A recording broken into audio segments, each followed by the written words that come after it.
ঢাকা বিশ্ববিদ্যালয়ে একটা অঘটন ঘটাতে পারে বিএনপি সরকার। দর্শক, বিএনপি অতি সূক্ষ্মভাবে ধীরে ধীরে ঢাকা বিশ্ববিদ্যালয় দখলের দিকে যাচ্ছে।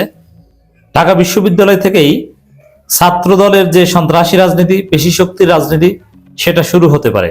শিবির দমনের যে রাজনীতি, সেটা শুরু হতে পারে। বিএনপি সরকার দেশকে অস্থিতিশীল করে তুলতে পারে।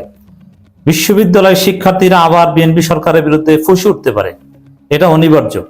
আলোচনা করছি চাপ দিয়ে, কৌশলে চাপ দিয়ে ঢাকা বিশ্ববিদ্যালয়ে ঢাবি ভিসিকে পদত্যাগ করতে বাধ্য করেছে বিএনপি সরকার, বিএনপি মধ্যে শিক্ষকরা নানানভাবে, অতি কৌশলে, অতি সূক্ষ্মভাবে। আপনারা জানেন যে জুলাই সনদের প্রতি তরুণ প্রজন্মের, বিশেষ করে ঢাকা বিশ্ববিদ্যালয়ের শিক্ষার্থীদের একটা আবেগ রয়েছে। কারণ এই ঢাকা বিশ্ববিদ্যালয়ের শিক্ষার্থীরাই জীবন বাজি রেখে, ক্যারিয়ারের ঝুঁকি নিয়ে এবং হাসিনা বিরোধী যে আন্দোলন, কোটা সংস্কার আন্দোলন, এগুলো সবচেয়ে বেশি রিলেভেন্ট ঢাকা বিশ্ববিদ্যালয়ের শিক্ষার্থীদের ক্ষেত্রে। কারণ ঢাকা বিশ্ববিদ্যালয়ের শিক্ষার্থীরাই বেসিক্যালি বিসিএস ক্যাডার হয়। এই জন্য আরো অনেকে হয়, কিন্তু বেশিরভাগ 80% বিসিএস ক্যাডার হয় বা প্রথম সারির জব পায় ঢাকা বিশ্ববিদ্যালয়ের শিক্ষার্থীরা। তাদের জন্য বৈষম্য মুক্ত একটা ব্যবস্থা জরুরি।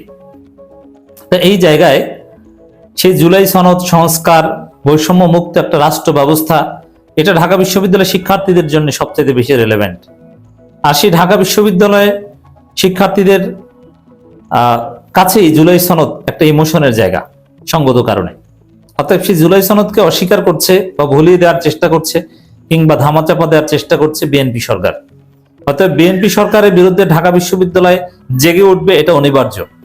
আবার এই ঢাকা বিশ্ববিদ্যালয়ের শিক্ষার্থীদের উপর যদি নির্যাতন করতে আসে, সেই গেস্ট রুমের পুরনো কালচার এবং পেশি শক্তি রাজনীতি যদি ফিরিয়ে নিয়ে আসে বিএনপি সরকার, তাহলে ঢাকা বিশ্ববিদ্যালয়ে ফুঁসে উঠবে এবং যার মধ্য দিয়ে বিএনপি সরকারের 12টা বাজবে, বিএনপি সরকার জয় বাংলা হবে। পরিস্থিতি সেদিকে যাচ্ছে। দর্শক, আমি এতক্ষণ যে চিত্র বর্ণনা করলাম, এই চিত্রের অবতারণা করানোর জন্যই বা তার অংশ হিসেবেই বা সেই ঘটনা আলামত হচ্ছে ঢাবি ভিসির পদত্যাগ। ঢাকা বিশ্ববিদ্যালয়ের ভিসি 21শে ফেব্রুয়ারির পর কেন পদত্যাগ করলেন? আমরা কথা বলছি 22 ফেব্রুয়ারি। 21শে ফেব্রুয়ারি যখন ঢাকা বিশ্ববিদ্যালয়ের মধ্যে কেন্দ্রীয় শহীদ মিনারে পুষ্পস্তবক অর্পণ করেছিল সবাই, তখন ঢাবি ভিসিকে অপমান করেছে বিএনপি পন্থী শিক্ষকরা বা বিএনপির দালালেরা, যারা তারা জানে যে ঢাবি ভিসি অত্যন্ত ব্যক্তিত্ব সম্পন্ন একজন নন পলিটিক্যাল ব্যক্তি। রাজনৈতিক সরকারের দালালি করে পা চেটে তিনি ভিসিগিরি করবেন না। অতএব তাকে ক্যামেরার সামনে, জাতির সামনে একবার অপমান করতে পারলে তিনি এমনিতেই চলে যাবেন। কারণ তিনি আগেই পদত্যাগের ঘোষণা দিয়েছিলেন যে রাজনৈতিক সরকারের পা চেটে তিনি ভিসিগিরি করবেন না। এটাই ছিল তার পদত্যাগের ঘোষণার তাৎপর্য বা সার কথা। এজন্যই বিএনপি পন্থী শিক্ষকরা পরিকল্পিতভাবে ফুল দিতে ঢাবি ভিসিকে পিছনে রেখে দিয়েছে, সামনে যেতে দেয়নি। এটা ঢাকা বিশ্ববিদ্যালয়ের বিএনপি পন্থী শিক্ষকরা স্রেফ একটা স্যাঁচরামি করেছে। এটা চূড়ান্ত পর্যায়ে স্যাঁচরামি ছাড়া আর কিছুই নয়। ঢাকা বিশ্ববিদ্যালয়ে আওয়ামী পন্থী শিক্ষকরা ছিল একদম থার্ড ক্লাস, নিম্ন শ্রেণীর থার্ড ক্লাস ইতর। বিএনপি পন্থী শিক্ষকরা ওই রকম থার্ড ক্লাস ইতর ছাড়া আর কিছু নয়।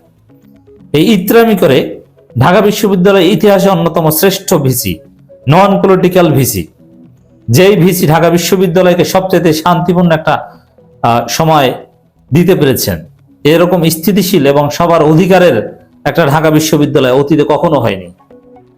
সেই ঢাবি ভিসিকে সিস্টেমে পদত্যাগ করিয়েছে বিএনপি সরকার। এই পদত্যাগ বিএনপি সরকার করিয়েছে। বিএনপি হা করে বসেছিল যে কবে পদত্যাগ করবে। এখন কি করবে? ঢাবি ভিসি অধ্যাপক নিয়াজ আহমেদ খান পদত্যাগ করেছেন। এখন বিএনপি তার এক দালালকে ভিসি বানাবে। ওই ভিসি এসে রেজিস্ট্রার থেকে শুরু করে প্রভিসি 2 জন শিক্ষা এবং একাডেমিক, তাদেরকে একদম মনমতো নিয়োগ দিবেন। যদিও প্রভিসি তো অলরেডি বিএনপি পন্থী আছে, পরিবর্তন করার প্রয়োজন না হতে পারে। প্রক্টোরিয়াল বডি পরিবর্তন করবে, এটা সিগনিফিকেন্ট। কারণ প্রক্টোরিয়াল বডিও নিরপেক্ষ অনেকটা, যদিও এখানে বিএনপি পন্থী শিক্ষক আছে, জামাতপন্থীও আছে। অতএব প্রক্টোরিয়াল বডিতে একদম বিএনপির খাস দালাল, ছাত্র দলের লাঠিয়াল যারা ছিল, এরা যারা অবৈধভাবে বা সিস্টেম করে কোন রকম শিক্ষক হয়েছে, এরকম কাউকে নিয়োগ দিবে এখানে। এরপরে যেটা করবে, ডাকসুকে অকার্যকর করে দিবে।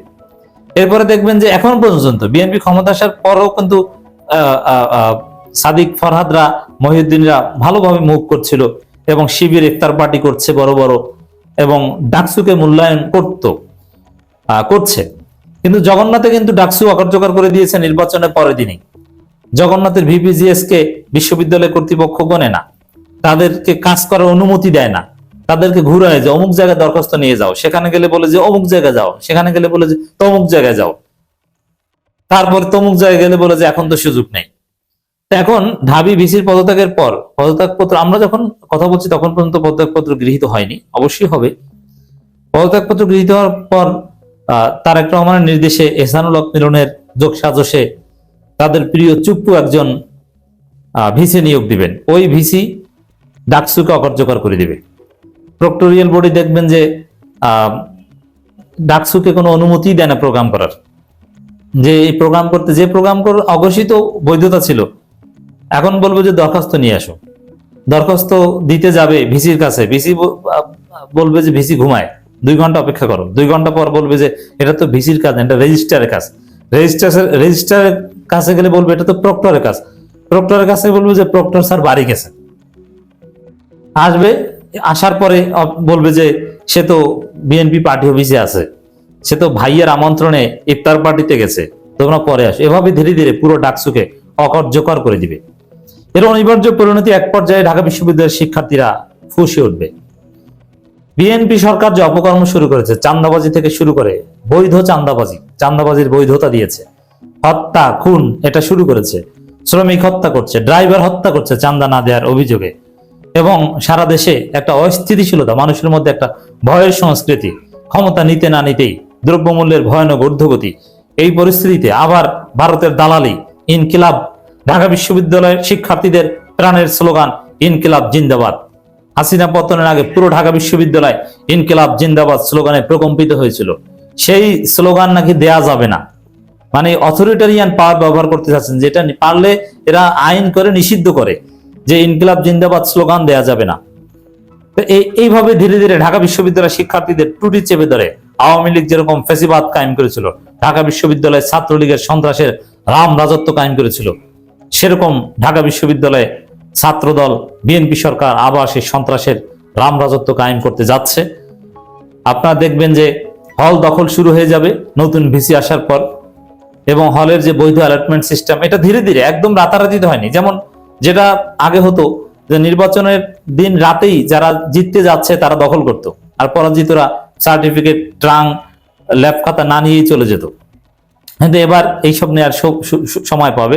ধীরে ধীরে এক পর্যায়ে গেস্ট রুম চালু হবে। ঢাকা বিশ্ববিদ্যালয়ের শিক্ষার্থীদের রাজনীতি করতে বাধ্য করবে ছাত্রদল। ঢাবি ভিসিকে জোর করে পদত্যাগ করানোর মধ্য দিয়ে সেই বার্তা বহন করে। অতএব ঢাকা বিশ্ববিদ্যালয়ের শিক্ষার্থীরা যদি আত্মসম্মান নিয়ে বাঁচতে চাও, তোমরা যদি ঠিকভাবে পড়াশোনা করতে চাও, তোমরা যদি ছাত্রলীগের সেই গেস্ট রুমের নির্যাতনের যুগে ফিরে যেতে না চাও, ছাত্র দলকে, বিএনপি সন্ত্রাসীদেরকে এক বিন্দু পরিমাণ জায়গা দেওয়া যাবে না। ভিসি বিএনপির দালাল হোক আর যে হোক, তাকে দৌড়ের উপর রাখতে হবে, চাপ দিয়ে সোজা করতে হবে যে ঢাবি ভিসি হয়েছেন, শিক্ষার্থীদের জন্য কাজ করতে হবে। কোনো প্রধানমন্ত্রী বা কোনো দলের দালালি করা যাবে না। ঢাকা বিশ্ববিদ্যালয় ভিসি বা ঢাকা বিশ্ববিদ্যালয় একটা স্বায়ত্তশাসিত বিশ্ববিদ্যালয়। অতএব ঢাবি ভিসিকে প্রথম দিন থেকে করার টাইট দিয়ে রাখতে হবে, নইলে ঢাবি শিক্ষার্থীদের কপালে বিপদ আছে।